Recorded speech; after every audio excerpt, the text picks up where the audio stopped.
Hello and welcome back to the Doctor Who Marathon. I'm your host McEdam, and today we're going to be talking about the first 13th Doctor story, The Woman Who Fell to Earth, written by Chris Chibnall and is directed by Jamie Childs. Yes, I have got the DVD of this. I can't remember where I've placed my Series 11 box set. However, I do own the official release, as you can see by here. But if you've been watching my channel for a while, you'll know that I do like printing off classic Doctor Who DVD covers so it matches better on my shelf. So if anyone's interested, this is it. This one is by Matthew Purchase. Brilliant digital artist. Look at that. Absolutely stunning. Here's the spine if anyone's interested.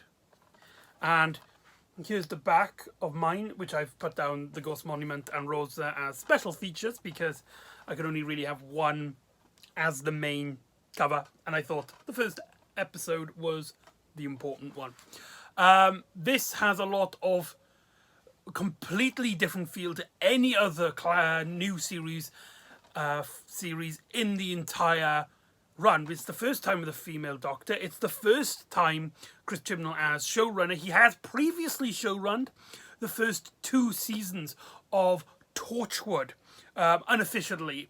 Russell T Davies was busy with Doctor Who and Sarah Jane Adventures, so Chris Chibnall actually was the showrunner for the first 2 series of Torchwood. So this is actually not his debut showrunner in the Doctor Who universe.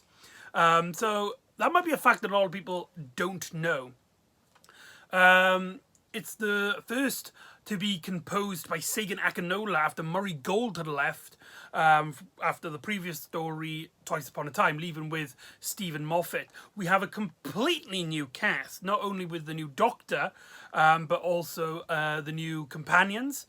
And this is also a story which was actually shot in a 2:1 ratio, as opposed to the TV standard 16:9, which means that it has a much more cinematic look to it. It has a much more grounded look than most Doctor Who stories in this revived era.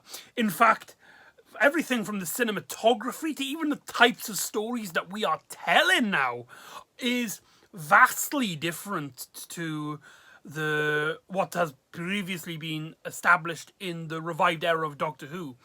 Each episode is a standalone series in Series 11, a standalone story in Series 11, and each episode is basically a movie length, 10 episodes, and it's just refreshing when I tell you that this series doesn't have a overarching, complicated story arc, which is something which I got really tired with the Russell T Davies and the Stephen Moffat era, especially the Stephen Moffat era. So it was something that I was quite refreshed upon. But yeah, like I said, it introduces the new Doctor, Jodie Whittaker, who I'd never seen anything before this. She was actually, I tell a lie, I seen her in Attack of the Block, which is a great film, by the way, which has what's his name from Star Wars, John Boyega. Highly recommend that. But we're not here to talk about. We're talking about The Woman Who Fell to Earth, this Kickstarter of a brand new era of Doctor Who.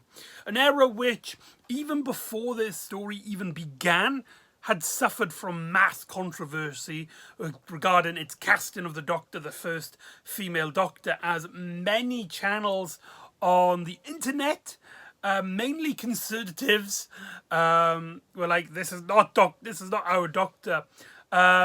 Though there are people who do have genuine issues with this story and with this series and with this era. I do myself have issues with this era. There is a lot of channels on YouTube that has really poor opinions on Series 13, Doctor number 13's era on the show and with Chris Chibnall. But that's neither here or there. That's the thing. You've come here to see my opinion on this. I've tried to give it a fair share. I just want to go and watch Doctor Who, and I hope for the best. One of the main things about this story which caught me right off guard is, like I said, the type of story it's telling.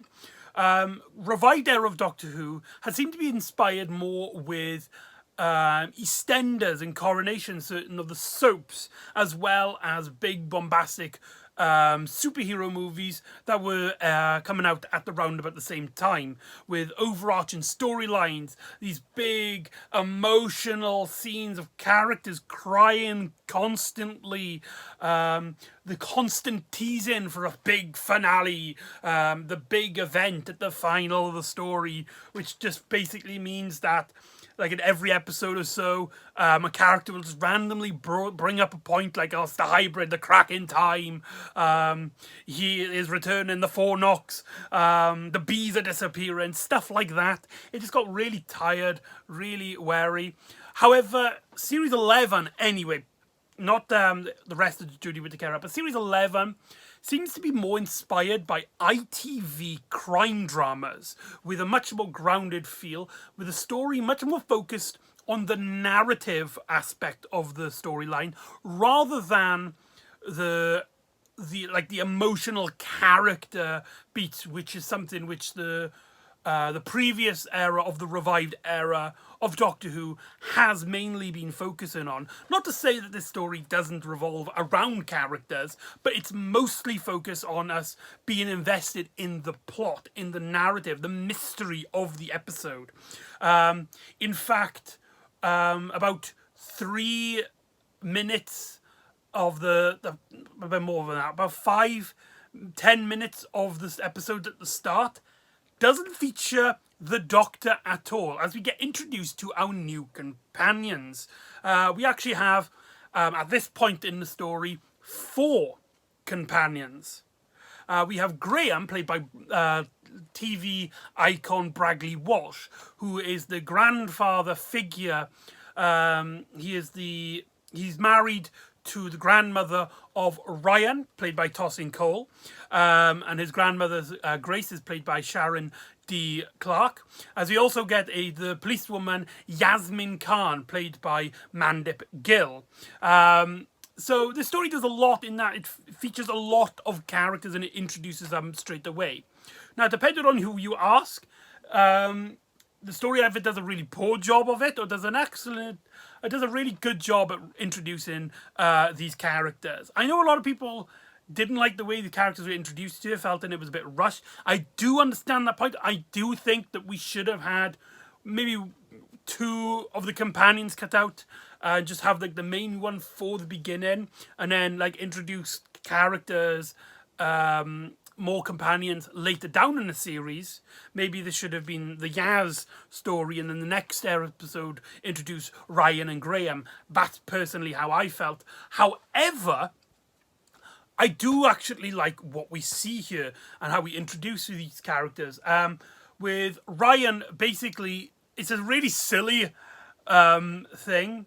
First we see him like he's talking about this woman that he met and who's absolutely amazing on his YouTube channel. But then we get like a flashback to him with his grandmother and Graham, and he's trying to ride a bicycle, and he's struggling with it. As like he's really struggling with it, and Grace and Graham, they're really trying to encourage him.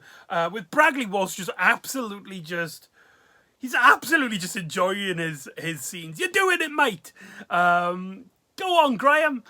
He just absolutely is just having a ball here. Graham automatically just takes my heart, and he becomes actually like one of my favorite companions here. He's just such an... What I really like about the story is that it introduces its companions as very just down-earth people with real life, issues. All Ryan wants to do is just ride a bike. There's no the impossible girl or the cracks in time in your bedroom rewriting history as we know it, or you're this like strange pupil who's looking at me secretly in the classrooms and I'm gonna train you up to be the ultimate companion of sorts. No, it's just people getting on with their lives. They're struggling. Ryan, we later learn, has dyspraxia, which affects your coordination. It's like dyslexic, just like I suffer from it and I can't even pronounce it. Where it's like it's trouble with reading and writing. Dyspraxia is to do with hand coordination as well as like stuff like that. And I think here anyway, I know that some people have criticisms with it in later stories, and I do too. But here, I do think it actually is well handled, where the story actually follows from that. You see him, he gets really frustrated with himself, and he gets just sick. He's like, right, I just give up. This is just getting ridiculous now. And he gets the bike and he throws it down the hill, with Graham actually getting annoyed at Ryan because it's like he's not treating his wife with respect. Graham's wife, not Ryan's wife. That would be weird. And Ryan then has to like go down and try and retrieve his bike, only to be encountered with this strange electrical lights in midair. He touches it, and suddenly this strange cocoon-like thing appears out of nowhere. It's here then that we get introduced to Yasmin Khan, which, for a companion introduction, I mean, I know a lot of people say stuff about Yasmin later on in the stories, and I do have issues with her later on in stories, but I really do like her intro here. I remember really getting grabbed towards her when I first watched this story for the first time in 2018. But oh my god, that's been a while. That's just mad. But anyway, but I've remembered here when rewatching this story for this marathon, but her opening scene where she interacts into a debate where these two women have crashed their cars into each other, like they're fighting, and one slashed a hammer into a car because she didn't like where she was parking and stuff, and then just Yasmin just kind of like owns that scene. She's like, right, can we just agree that you pay for this and you pay for that, and we just all agree that parking is a nightmare. And then it cuts to her talking to her supervisor, her boss, and she's like, I really need a task. I really need a mission. She's someone who needs to prove herself. Someone who needs to she needs to get out there. She has that taste of adventure, but she just doesn't have an outlet yet. And it's just such a great introduction to our character here, as she basically then hears, it's like, right, if you want weird, and then she gets introduced to Ryan. We also learn in this scene that Ryan and Yaz actually went to school together and they actually know each other. And there's this small community feeling then throughout the story. It's like everybody seems to know each other in the story, with Graham at one point asking his bus driver's friends for help and stuff. There's this really small community feel with this story. I can't remember off the top of my head. Is it Yorkshire? Oh my god. I'm having a brain freeze. I can't remember. Does it say what at the back? Yeah, South Yorkshire. I got it right the first time. Hey. The Yorkshire feel here really gives the ITV crime drama aesthetic. This small town where everybody kind of knows each other. And there's also this amazing shot of this train, which really looks really well done. Jamie Child's directing in this story is absolutely spot on. Where we see then, Graham and Grace, they're talking about each other. It's really here that we get some issues with the dialogue in this series. One of the big issues with me personally with the Chris Chibnall era, from his first story to his last story, is that he's very reliant on dialogue. He's a writer who has struggles with the see don't show approach to storytelling. He tells you everything. There's some really strange dialogue where Graham is just like, we've been married for 3 years and he still doesn't call me grandpa. Okay, why would you say to your wife, like, you've been married for 3 years? She was there, Graham. She was there. But I don't think it's like that much of an issue here. It gets much more of a grindance in later stories. Only for this giant octopus thing to suddenly crash down onto the train, as in Yasmin and Ryan are going to look for that cocoon thing. Oh, they touch it and it's like burning hot or freezing cold or something, I don't know. I can't remember the top of my head. And it's here where, crashing down from Twice Upon a Time, do we get our first introduction to Jodie Whittaker's incarnation of the Doctor. And one word to define her in this scene is quirky.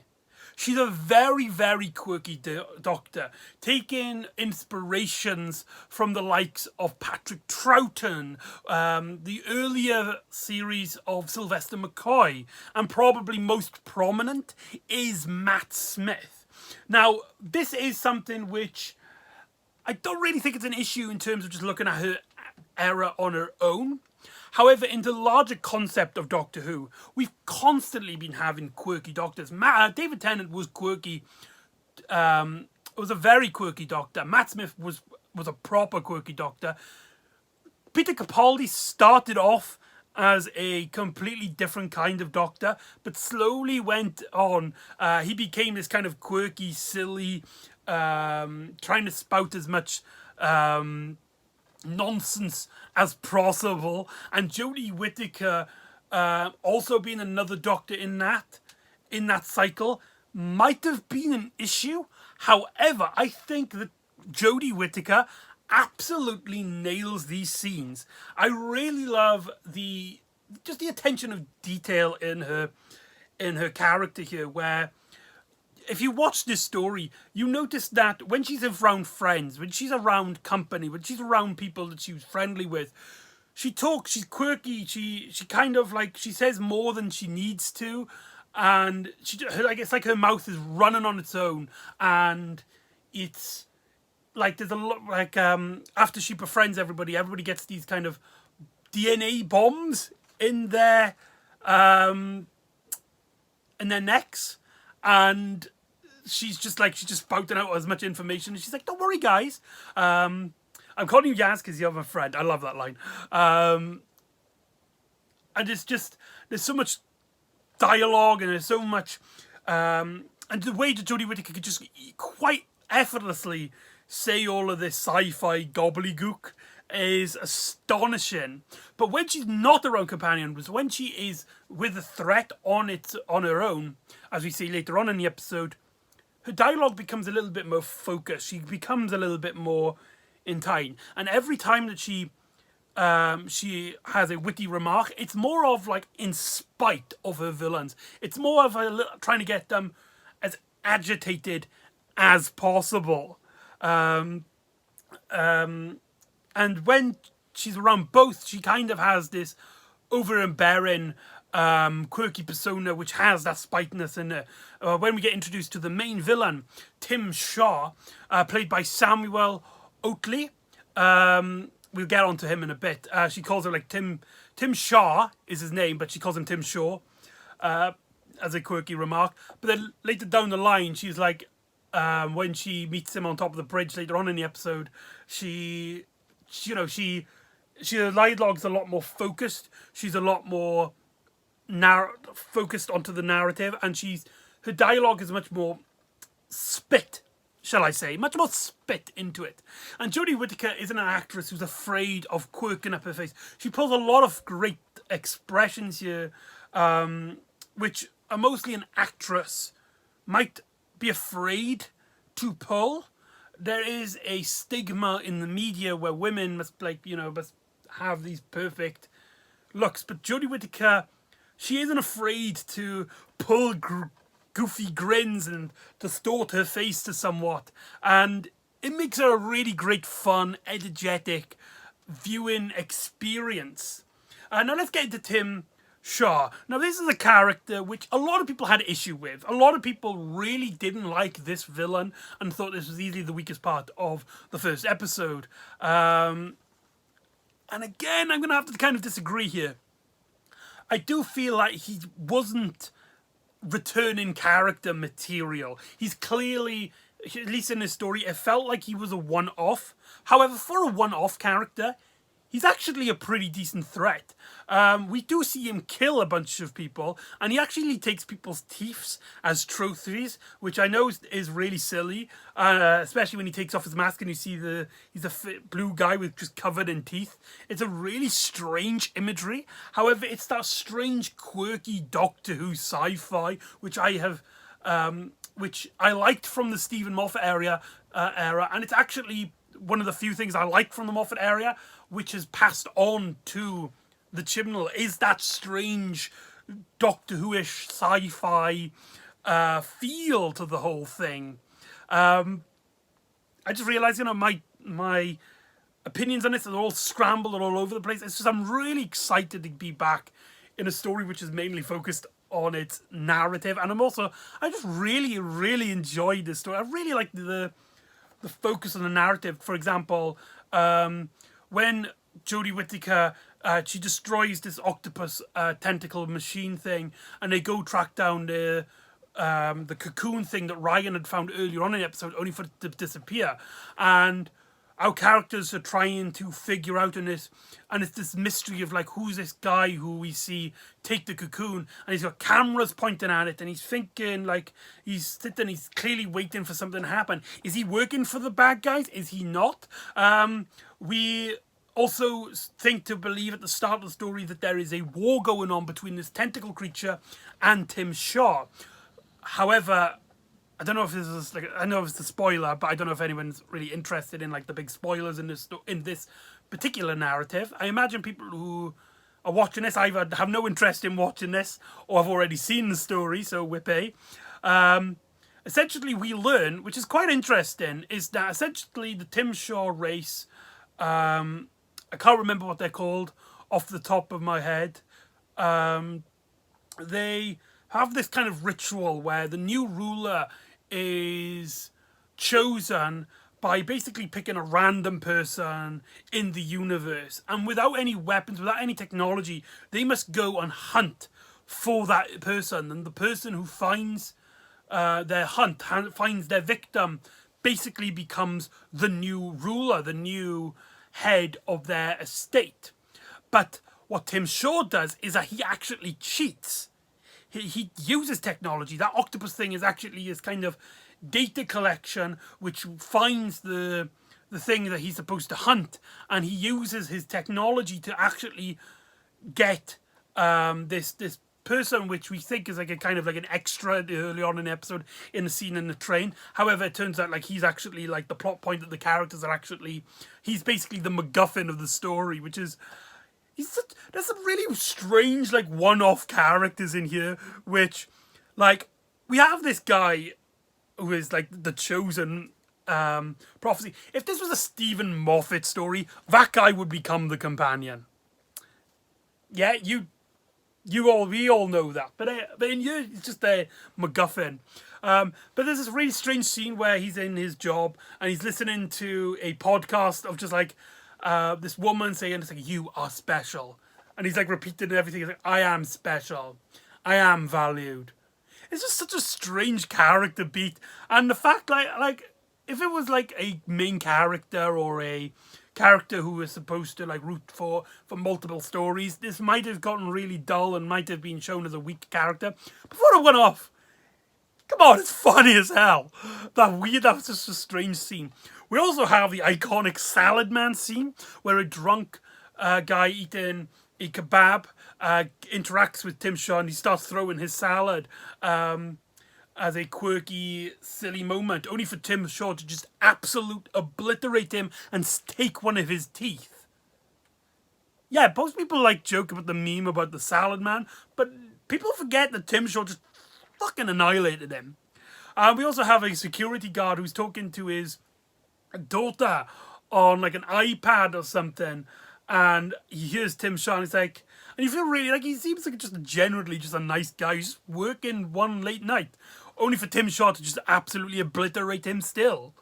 Like, there's a lot of death here which felt more grounded and much more realistic than what has previously been appearing in the later episodes of the Stephen Moffat era run, and it just feels so bloody refreshing. It just feels so absolutely refreshing. And so our team, at the end of the story, yeah, I know, there's probably things I've said I'm going to talk about later that I didn't.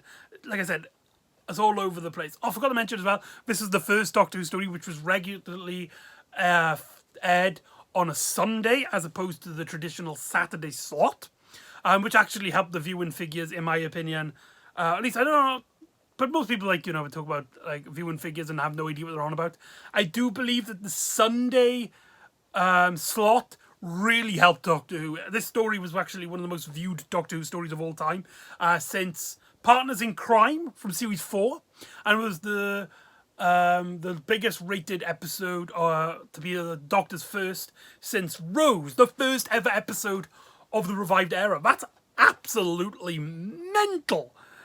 But that's just viewers' figures and stuff. We don't really care about that. We just care about my opinion in these videos, and yours in the comments if you want to leave a comment.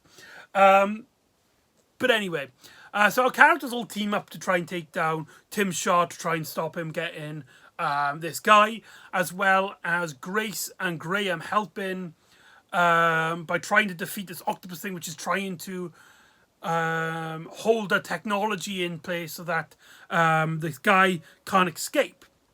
And Grace, she goes in to try and fidget with it, only for when it's deactivated that she gets electrocuted, she falls to her death, and she is killed, as the Doctor has an iconic speech where she encounters Tim Shaw and she remembers her name as the Doctor.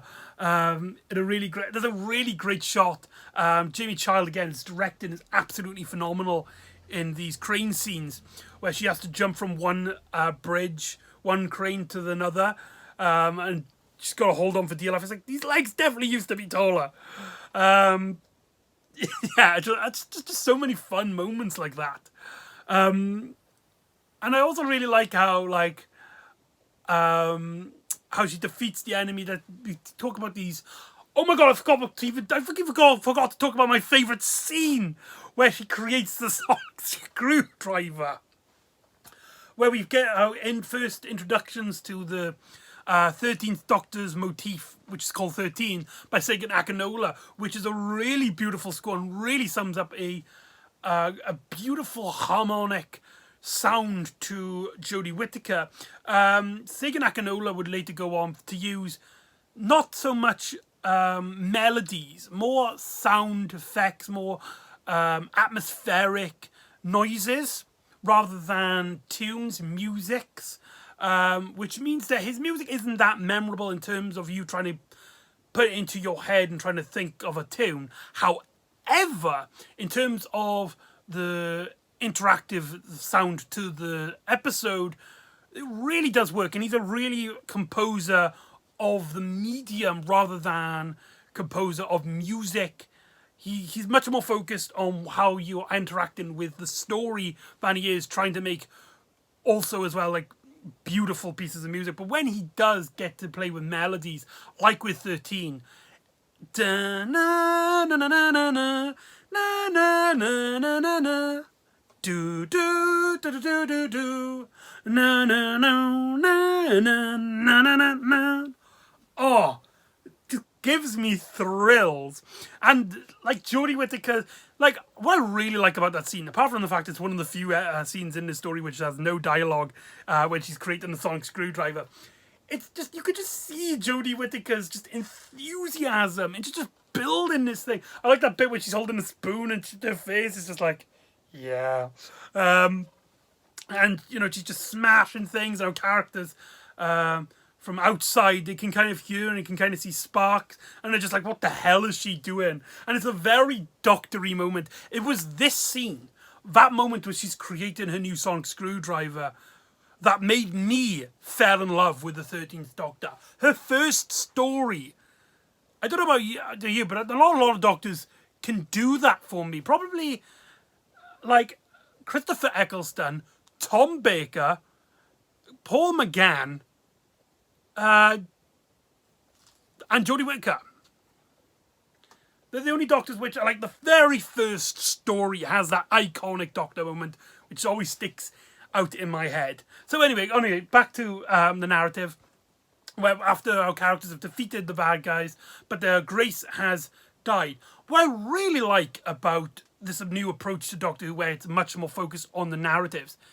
If this was any other Doctor Who story, if this was any other Doctor Who story in the revived era, after Grace's death, they would possibly tease that like the thing that killed her was something that they will get revenge on. Not will get revenge on, but like they'll tease that they will encounter again, or like something silly like that.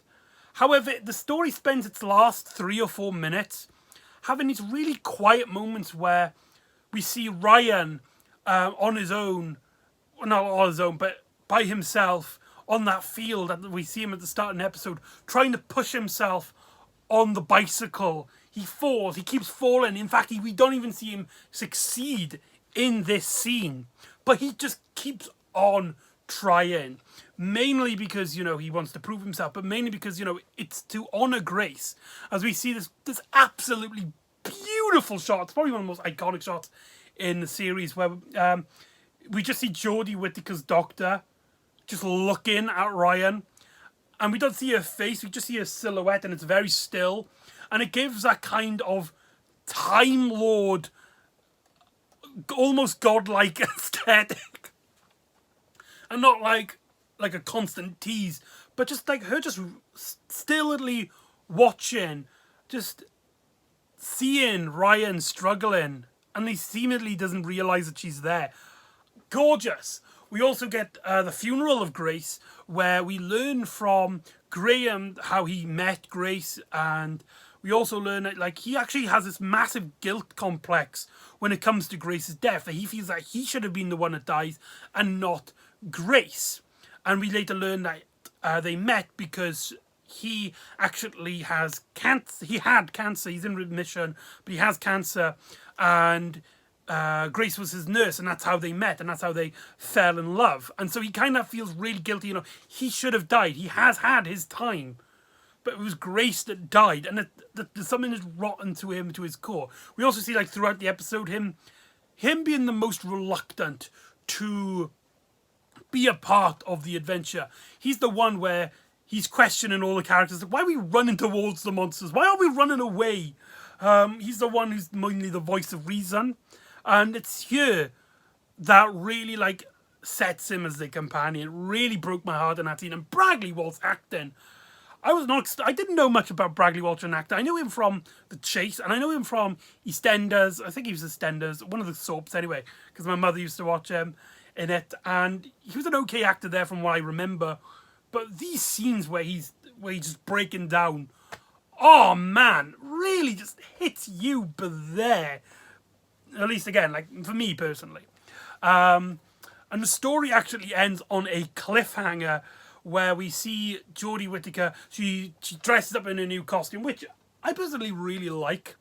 It has this very 80s aesthetic. It seems like something like an 80s Doctor would wear if it wasn't if she had question marks on her collar, proper 80s. Okay, she doesn't have a collar, but it's also modern as well. Like, she's wearing a shirt. I do wish she was wearing like a shirt with buttons, but she is wearing like a normal top, and she's got the jacket and the boots. It's something like, it's Doctor Who-ish, but it's also her own. Absolutely love it. And she's basically saying her combines. She's not actually settled these people as companions. She's just these friends, but she wants to get back to her TARDIS, which went missing after the events of Twice Upon a Time. And so she's basically rigged up a machine which will track her TARDIS and will teleport her to her TARDIS.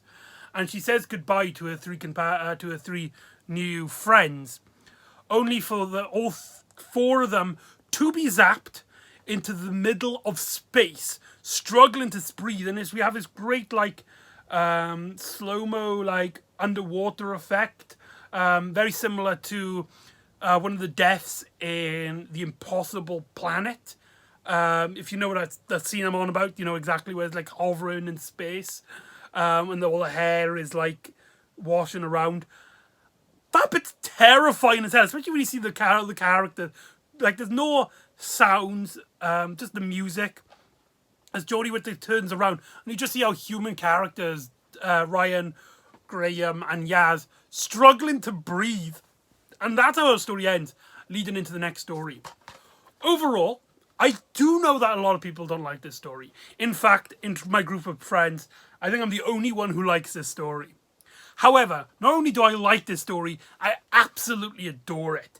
Not only is it a combination of all the things that I wish Doctor Who would just get rid of, just gone, the overabundance of story arcs, but it also, like, it feels much more connected with itself, feels much more focused. The characters are mostly interested in the plot, as well as just having some great character beats within the narrative. Very much like Classic Who in that sense. In terms of structure, in terms of story structure, Series 11 is actually more like Classic Who than any other series that has previously aired in the revived era of Doctor Who. I don't know what that says about anything, whether that's a good thing or a bad thing, because you could say it's kind of backwards, but I personally, it shovels all the stuff I don't like. But I also think that, taking that aside, if we just leave this story on its own, dissipating everything else in other Doctor Who stories, I do really enjoy this story. Our cast are top-notch, especially Jodie Whittaker and Bragley Walsh. Them two absolutely nail it. Mandip Gill is also really good here. It's Toshin Cole. I think he, in terms of acting, to prove himself in this story, he does get the weaker end of the stick. However, there are some great scenes, like when he's struggling on the bike, like I said earlier, and his just mundane, everyday reactions to situations in the rest of the story. I just love this story, guys. I do apologise. I know a lot of people don't like this story. I know there's probably a few people who are like, oh my god, I really hope he hates it or something. But for me, personally, it just hits all the right places. The more I think about it, the more I actually like it. Like, oh man. I feel like a lot of people are gonna take me less seriously after this video, because like I really enjoy the story and a lot of people hate it. And I would just want to state out for the obvious: if you don't like the story, if you absolutely hate it, that's perfectly fine. All I ask is that you hate it for stuff that's actually in the story, and not like, oh my god, it's woke. Oh my god, the politics. Like every other Doctor Who story has politics. What's your point? All that kind of rubbish, those opinions can go straight in the bin. However, if I know a lot of people, like I said, the dialogue, the overabundance of dialogue is an issue with not just this story, but all of stories in series 11, 12, and 13. I'm just rambling on at this point. I'm just rambling on. So anyway, that's The Woman Who Fell to Earth. So join me next time, where we will have our first future story with the 13th Doctor, as our characters get intertraced with a intergalactic race, as the Doctor must be reunited with her TARDIS. So join me next time for The Ghost Monument, and I'll see you next time on the Doctor Who Marathon. Ta-ra!